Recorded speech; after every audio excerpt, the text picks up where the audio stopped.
নমস্কার, আপনারা দেখছেন বেঙ্গল পলিটিক্স। আমি রূপক বসু, আমার সঙ্গে অভিষেক সেনগুপ্ত। বিজেপি নতুন সরকার গড়ছে মানে সবার আগে যে প্রশ্নটা আসে সেটা হচ্ছে মুখ্যমন্ত্রী কে হবে, মানে কাকে নতুন মুখ্যমন্ত্রী হিসেবে পেতে চলেছে। তো যখন তুই বলেই দিলি তাহলে তোকে জিজ্ঞেস করি যে মানে মানে আমরা যেহেতু সাংবাদিক, বারবারই বলা হয় যে আমরা কোনো তোর কি ভাবনা সেটার থেকে বড় কথা কি পরিস্থিতি, কি খবর, কি সম্ভাবনা, আমরা তো বিভিন্ন খোঁজ খবর রাখছি। আজকে যা মোটামুটি মনে হচ্ছে তাতে তিনটে নাম রয়েছে এই চর্চার মধ্যে। খুব স্বাভাবিকভাবে স্বপন দাশগুপ্তের নাম শোনা যাচ্ছে, খুব স্বাভাবিকভাবে রাসবিহারী থেকে উল্টো দিকে আরেকটা নাম হিসেবে শোনা যাচ্ছে সমীক ভট্টাচার্যের কথা, এবং সবচেয়ে প্রবলভাবে শোনা যাচ্ছে শুভেন্দু অধিকারীর কথা। আমরা বরং শুরুটা করা উচিত আমাদের শুভেন্দু অধিকারী দিয়েই। তার কারণ শুভেন্দু অধিকারীর গত 5 বছরের যে লড়াই, সেই লড়াইকে কোথাও না কোথাও কুর্নিশ করতে হবে। বিরোধী দলনেতা হিসেবে একজন যখন এই জায়গাটাতে যখন বসেন, তার তো ভূমিকা অনেক বেশি গুরুত্বপূর্ণ হয়ে ওঠে। সরকারের বিভিন্ন বিষয়ের মানে সরকার যদি কোনো সেটা শাসন হোক বা যে কোনো ইস্যু হোক বা কোনো বিল পাস করানো হোক, যে কোনো বিষয় নিয়ে যখন সরকার কোনো পদক্ষেপ করে, তখন তার বিরুদ্ধে বিরোধী দলনেতা গর্জে ওঠেন যদি সেটা কোনোভাবে মনে হয় যে এটা জনবিরোধী নয় বা জনবিরোধী বলে মনে হচ্ছে। এই পরিস্থিতিতে তাদের ইস্যুর বা তাদের এজেন্ডার বিরুদ্ধে যাচ্ছে। তো এই পরিস্থিতিতে শুভেন্দু অধিকারী গত 5টা বছর ধরে কিন্তু প্রতিটা ইঞ্চিতে এবং আরো খুব ভালো করে বললে মুখ্যমন্ত্রী মমতা বন্দ্যোপাধ্যায়ের বিরুদ্ধে লড়াইটা করেছেন। তিনি কিন্তু কোনোদিন তুই শুনবি না কোনোদিন তিনি তৃণমূলের অন্য কোনো মন্ত্রীকে নিয়ে বা অন্য কোনো যারা ভোটে জিতেছেন এমন কোনো এমএলএ কে নিয়ে কথা বলেছেন, বিধায়ক নিয়ে কথা বলেছেন, এমন কখনো আরজি করার সময় তো মানে সংসদ মানে আমাদের বিধানসভা থেকে প্রত্যেক জায়গায় শোনা যেত তার একটা স্লোগান, দফা 1 দাবি 1 মুখ্যমন্ত্রী পদত্যাগ।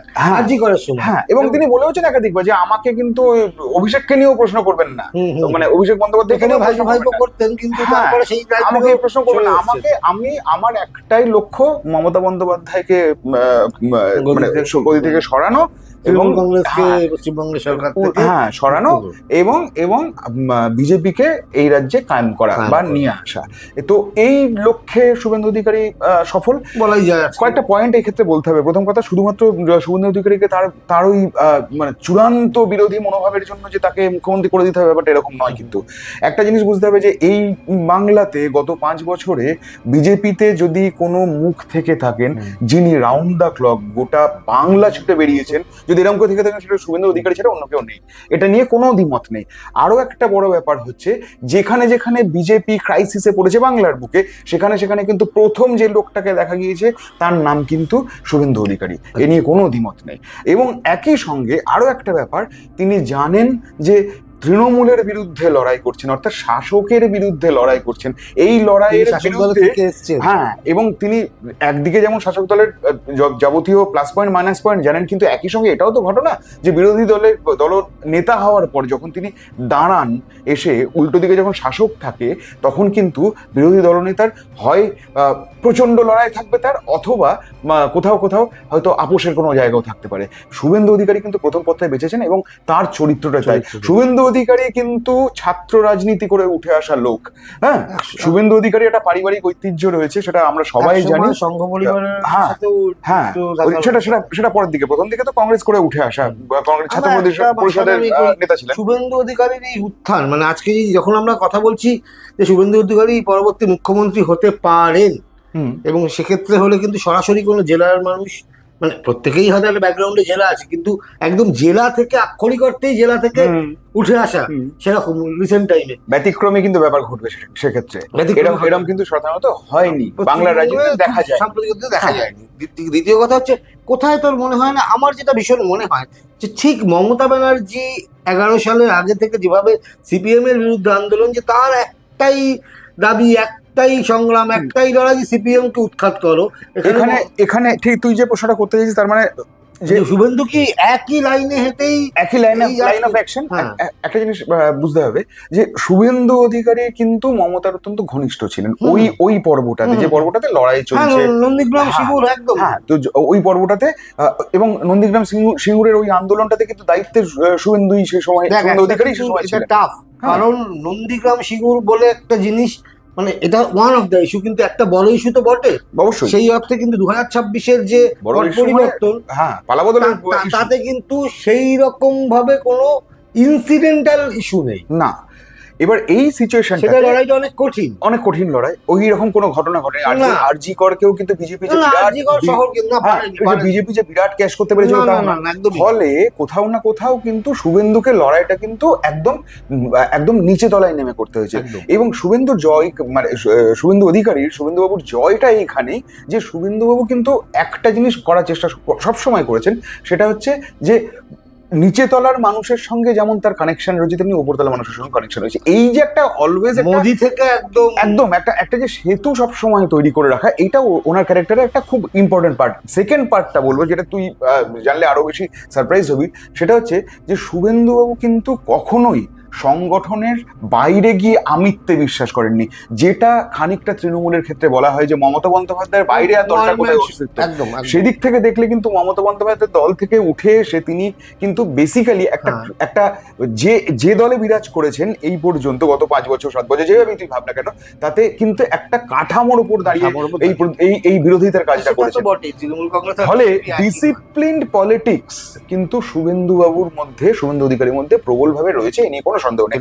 আরো একটি পয়েন্ট, সেটা খুব একেবারেই গুরুত্ব দিয়ে ভাবতে হবে, সেটা হচ্ছে যে শুভেন্দু অধিকারী এমন একটা সময়, মানে আমি আরো বিশেষ করে বলছি তোকে, 2024-এর লোকসভা ভোটের সময় থেকে তুই যদি পুরো সিচুয়েশনটাকে ভাবিস, 2024-এ যখন বিজেপি কাঙ্ক্ষিত সিট পেল না, ফলাফল হয়তো ভালো হয়েছিল, ভোটের পার্সেন্টেজ হয়তো বেড়েছিল, হ্যাঁ, কিন্তু 2024-এর কথা বলছি আমি, লোকসভা খুবই খারাপ, হ্যাঁ, কিন্তু না, ভোটের পার্সেন্টেজ বেড়েছিল, কিন্তু কোথাও সেন্ট্রালের প্রতিফলনটাও এখানে পড়ে তৃণমূলের একেবারেই তাই। তার মানে আসন্ত কাঙ্ক্ষিত আসেনি। এই পরিস্থিতিতে কিন্তু অনেকেই কিন্তু শুভেন্দু অধিকারীর দিকে আঙুল তুলেছিলেন যে তিনি কোথাও দায়িত্বটা, মানে কোথাও হয়তো সাংগঠনিক পার্টটা ঠিকঠাক মতো প্রকাশ্যে একটা বিভাজন তৈরি হয়ে গেছিল এবং চোরা স্রোত ভেতরে ছিল। দিলীপ ঘোষ একটা, শুভেন্দু। এই পরিস্থিতিতে একটা জিনিস ভেবে দেখ, 24-এর ভোট 26-এর ভোট, মাঝে 2 বছর ইনট্যাক্ট 2 বছর সময়। এই সময়ের মধ্যে এইরকম যখন চাপ একটা মানুষের উপর তৈরি হয়, সেই মানুষ ম্যাক্সিমাম ক্ষেত্রে দেখা যায় হারিয়ে গেছে। তিনি কিন্তু, শুভেন্দুবাবু কিন্তু প্রবলভাবে ফিরলেন। কি করে ফিরলেন?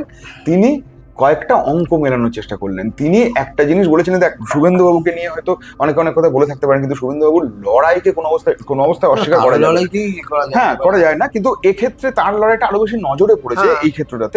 তার ক্ষেত্রে একটা এগেইনস্ট ছিল যে তাকে দলবদলি বলা হতো। হ্যাঁ, এগেইনস্ট ছিল, এবং সেটা তৃণমূলই বলছে, আর কেউ বলছে না। তো ফলে এই বিশ্বাসযোগ্যতার জায়গাটা একটা তো আরেকটা পার্ট যেটা বিজেপির অ্যাঙ্গেল থেকে ভাবতে হবে, সেটা হচ্ছে যে শুভেন্দু অধিকারীকে দলে নেওয়ার পর থেকে বিজেপি কিন্তু একটা জিনিস বুঝতে পেরেছিল যে আমাদের হাতে শুভেন্দু অধিকারীর থেকে বেটার নেতা নেই, এ নিয়ে কোনো সন্দেহ নেই। এবং সেটা মোদি অমিত শাহ থেকে শুরু করে সবাই প্রত্যেকেই মেনেছেন। ফলে শুভেন্দু অধিকারী কিন্তু অনেক ক্ষেত্রে ফ্রিডম দেওয়া হয়েছে। শুভেন্দু অধিকারী অনেক ক্ষেত্রে কিন্তু পুরোপুরি নিজের নিয়ন্ত্রণ রাখতে পেরেছেন, যে কারণে 24-এ সেই অর্থে ভালো ফল না হলো, কিন্তু 26-এ হলো। হ্যাঁ, এবং তার উপর রাজনীতি একটা টিম গেম, এ নিয়ে কোনো সন্দেহ নেই। আর মুখ্যমন্ত্রী সম্পর্কিত যে বিষয়টা নিয়ে কথা হচ্ছে, কদিন আগেই একটি বার্তায় অমিত শাহ বলেছেন যে বাংলার মানুষ এমনই কাউকে মুখ্যমন্ত্রী করা হবে। ফলে আমার মনে হয় শুভেন্দু অধিকারীর ক্ষেত্রে কিন্তু মুখ্যমন্ত্রী মুখ হওয়ার জন্য শুভেন্দু অধিকারী কিন্তু অন্যতম যোগ্য লোক। আর যে দুটো মুখের কথা হচ্ছে, তার মধ্যে স্বপন দাশগুপ্ত সম্পর্কে তুই অনেক বেশি জানিস। অনেক বেশি জানি এমন নয়, কিন্তু আমি বলতে চাইছি স্বপন দাশগুপ্ত হচ্ছে বুদ্ধিজীবী, তিনি প্রফেসর, তিনি অতীতে সাংবাদিকতা করেছেন, চাকরি করেছেন। তো তিনি তার টেলিগ্রাফ আর টাইমস অফ ইন্ডিয়াতেও করেছেন ইংরেজি মাধ্যমে। যাই হোক, তিনি বুদ্ধিজীবী, তিনি তাত্ত্বিক নেতা। তার মানে সব ধরনের মানুষই তো লাগে, শুভেন্দু অধিকারীর মতো মানুষও প্রয়োজন যারা একদম গ্রাউন্ড লেভেল থেকে কাজ করবেন। আবার এমন মানুষও প্রয়োজন যিনি গ্লোবালাইজ ওইতে জিনিসটাকে দেখবে। স্বপনবাবু খানিকটা বোধহয় হ্যাঁ, জাতীয়তাবাদী তার ভাবধারা। তো তিনি কিন্তু সারা পৃথিবীর প্রেক্ষাপট সম্পর্কে ওয়াকিবহাল। এবং যেটা সব থেকে ইন্টারেস্টিং, এখানে টুইস্ট, কাহিনী টুইস্ট আমরা যেটা বলি, এখানে শুভেন্দু অধিকারীরও কৃতিত্ব। স্বপন দাশগুপ্ত কিন্তু যে অর্থে শুভেন্দু অধিকারী জননেতা, সেই অর্থে স্বপন দাশগুপ্ত তো জননেতা নন, তিনি একটু তাত্ত্বিক নেতা, একটু বুদ্ধিজীবী স্তরের মানুষ। রাসবিহারী খুব কাছের কেন্দ্র কলকাতায়, তুই কতবার স্বপন দাশগুপ্তর সামনে দেখেছিস আর কি। হ্যাঁ, ওখানে দেবাশিস কুমারের কথা ছিল, এভাবে শুভেন্দু অধিকারীকে দেখা যায়, বলছি সোশ্যাল মিডিয়ার কথাই বলছি, এমনকি সিপিআইএম এর মানুষ ঘোষকে বেশি দেখা গিয়েছিল, দেখা গেছে। স্বপন দাশগুপ্তকে নিশ্চয়ই তিনি প্রচারে বেরিয়েছেন, কিন্তু তার প্রচার, তার বক্তব্য সেটা একটা অন্য মাত্রায়, অন্য মার্গে, এটা তো হয়। আমি তুলনা করছি না, কিন্তু আমি বলছি সিপিএম যেরকম বুদ্ধদেব ভট্টাচার্য আর সুভাষ চক্রবর্তীর যত তফাৎ, তা সেরকমই স্বপন দাশগুপ্ত এবং শুভেন্দু অধিকারীর তফাৎ। কিন্তু কাহিনীর টুইস্টটা এখানেই, এই স্বপন দাশগুপ্তকে কিন্তু কাজে আরো বেশি করে ইনভলভ করেছে একদম। আচ্ছা, কারণ এরা মুর্শিদাবাদে, যখন এই মুর্শিদাবাদের এই দাঙ্গাকালীন পরিস্থিতি হেন তেন, তখন একটি খোলা হাওয়া বলে একটি সংগঠন করে, সাধারণ সংগঠন, যারা মানুষের জনহিতকর কাজ করবে, যেরকম সবারই আছে, সেটাই যেরকম আমফানের সময় বা করোনার সময় চাল ডাল দা, ওরকম যে মানুষের সেবায় কাজ করবে। সেই যে খোলা হাওয়াই সম্ভবত, আমি এক্সাক্ট মনে পড়ছে না, যতদূর মনে হচ্ছে খোলা হাওয়া, সেই সংগঠনের চেয়ারম্যান কিন্তু করা হয় স্বপন দাশগুপ্তকে। আচ্ছা, এবং এটা করেন শুভেন্দু বাবু। আচ্ছা, শুভেন্দু অধিকারী। তাহলে যে মানুষটা এইভাবে সবাইকে বাঁধছে, তা সেই মানুষটাই তো তোর সেরা লোক। অবশ্যই সেটা ডিসিশন নেবে, কারণ এদের একটা কালচার। বিজেপির ক্যাপ্টেন, বাংলার ক্যাপ্টেন যে শুভেন্দু অধিকারী, এ নিয়ে কোনো সন্দেহ নেই, এ নিয়ে কোনো, হ্যাঁ, মুখ্যমন্ত্রী এবং ঠিক এই নিরিখেই বিজেপির নন প্লেইং ক্যাপ্টেনকে নিয়েও চর্চাটা করতে হবে, উইচ ইজ শ্রমিক। ভীষণভাবে, হ্যাঁ, যাকে হয়তো ওইভাবে তিনি হয়তো আগ্রাসী নন, তিনি একটু শাই, তিনি খানিকটা, আমি শুনেছি উনি কবিতা পড়তে ভালোবাসেন, সাহিত্যের প্রতি ভীষণ টান রয়েছে, খুব সুন্দর, ওই রকম একটা দুরন্ত গলা, এবং নিজেকে নিয়ে, যেটা আমার শ্রমিক ভট্টাচার্য সব থেকে ভালো লাগে, যে নিজেকে নিয়ে মজা করা। একটা আমি শেয়ার করছি, তারই একটা ইন্টারভিউ দেখছিলাম, যে একজন বললেন যে আপনি কি অমুক জায়গায়, সাংবাদিক প্রশ্ন করেছেন যে আপনি কি অমুক জায়গায় অমুক চিকিৎসা শুনেছেন, বলছিলেন আমার হাইটটা একটু ছোট, তো আমার বোধহয় ওপর দিয়ে কথাটা বেরিয়ে গেছে, আমার কানে আছে। তো এই যে রসবোধ, এবং ওনার যেটা রাজনীতিতে একসময় ভীষণভাবে ছিল, ওনার বুকের পাঠা আছে। উনি বলছেন এই ভোটের আগে যে সূর্যকান্ত বাবু হচ্ছে এরকম ভদ্রলোক, আমাকে বিধানসভায় নিয়ে ঘর ছেড়ে দিয়েছিলেন, সেটা একজন সিপিএম কে প্রশংসা করে বলছে, এবং সিপিএম কে বলছে যে আপনারা ভোটটা আমাদের দিন। হ্যাঁ, একথা বলছেন। একই সঙ্গে কিন্তু তুমি বিমান বাবুর আবার প্রশংসাও করছো, তিনি বলছেন আমার দেখা হলে আমি পায়ে হাত দিয়ে প্রণাম করবো, শ্রদ্ধেয় লোকজন। সৌজন্যের এই রাজনীতিটাই তো বাংলা চাইছে। এইটাই কিন্তু শ্রমিক ভট্টাচার্যের কিন্তু ইউএসপি। ফলে শ্রমিক ভট্টাচার্য দায়িত্ব নেওয়ার পর থেকেই দেখা গিয়েছে যে বিজেপির মধ্যে একটা অন্যরকম একটা পালস তৈরি হচ্ছে, কিছু মানুষ আকৃষ্ট হচ্ছে, এবং বিজেপি থেকে যারা দূরে থেকেছেন একটা সময় পর্যন্ত, আমি 24 থেকে যদি হিসেব করি, যারা দূরে থেকেছেন তারা কিন্তু এই শুভেন্দুবাবুর লড়াই, শ্রমিকবাবুর তাগিদ, চেষ্টা, স্বপন দাশগুপ্তদের সামনে এসে দাঁড়ানো, এইগুলোতে কিন্তু খানিকটা আকৃষ্ট হয়েছে। যে একটা সময় যারা ইন্ডিয়া টিমে ছিল, সচিন এক ধরনের, সৌরভ, সচিন, দ্রাবিড়, 3 ধরনের প্লেয়ার, বিজেপির এই সাফল্যের পেছনে 3 ধরনের প্লেয়ারের কম্বিনেশন আরো আছে, হয়তো অবশ্যই আছে। অগ্নিমিত্রা পাল, রূপা গঙ্গোপাধ্যায়, দীর্ঘদিনের তিনি, বলা হয় যে বাংলায় বিজেপির আসলে সম্প্রসারণ রূপা গঙ্গোপাধ্যায়, একদম ওই সময় যে মুখ, যেহেতু তিনি চিত্র তারকা, সেই সময় যে মুখ, সেই সময় কিন্তু রূপা গাঙ্গুলি। তারপর মাঝখানে তিনি খানিকটা অফ হয়ে গেছিলেন, লকেট চট্টোপাধ্যায়দের উত্তরণ ঘটেছিল, কিন্তু আবার রূপা গঙ্গোপাধ্যায় ফিরে এসেছেন। তাহলে আমি বলছি নবীনে প্রবীণে যে কম্বিনেশন,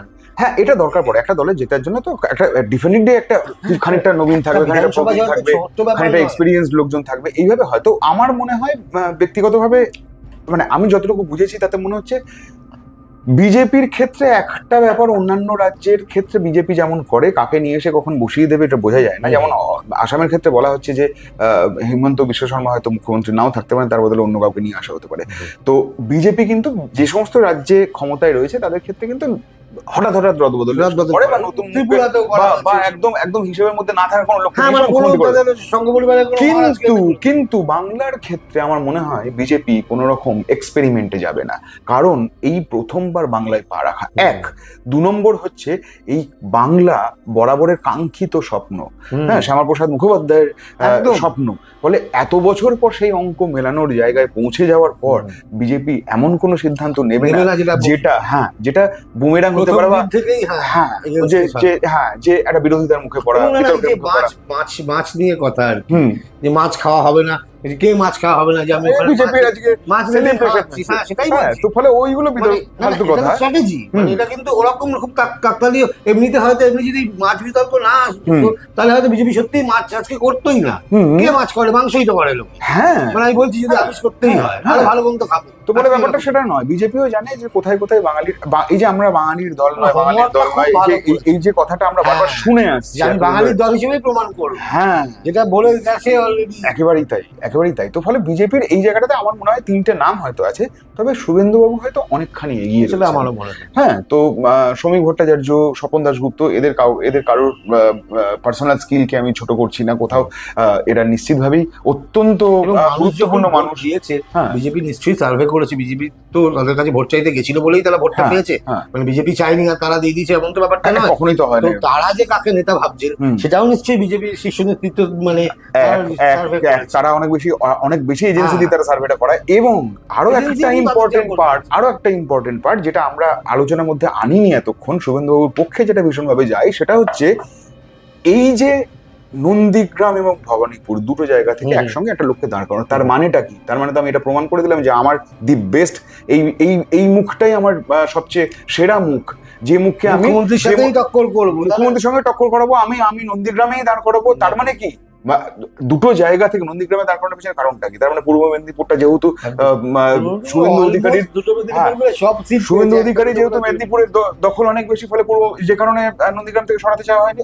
আবার ভবানীপুরে দাঁড় করানোর পিছনে কারণ হচ্ছে যে মমতা ব্যানার্জিকে পাল্টা সেরা প্লেয়ারের সাথে আমি আমার সেরা প্লেয়ার। এক্স্যাক্টলি, তার মানে কি আমি তো এটা আমি মেনেই নিয়েছি যে আমারই সেরা প্লেয়ার। তো তাহলে সেই অ্যাঙ্গেল থেকে ভাবলে কিন্তু আমার মনে হয় শুভেন্দুবাবুর সম্ভাবনা অনেক বেশি জোর থাকে। আমারও তাই মনে হয়। আপনাদের কি মনে হয়? কমেন্টে জানান। তো এর মধ্যেই হয়তো মানে আপনার কমেন্ট পড়তেই ঘোষণা হয়তো হয়ে যাবে। আপনাদের কমেন্টটা তাড়াতাড়ি করে জানান যে আপনারা পশ্চিমবঙ্গের পরবর্তী মুখ্যমন্ত্রী হিসেবে কাকে চাইছেন, কাকে দেখছেন।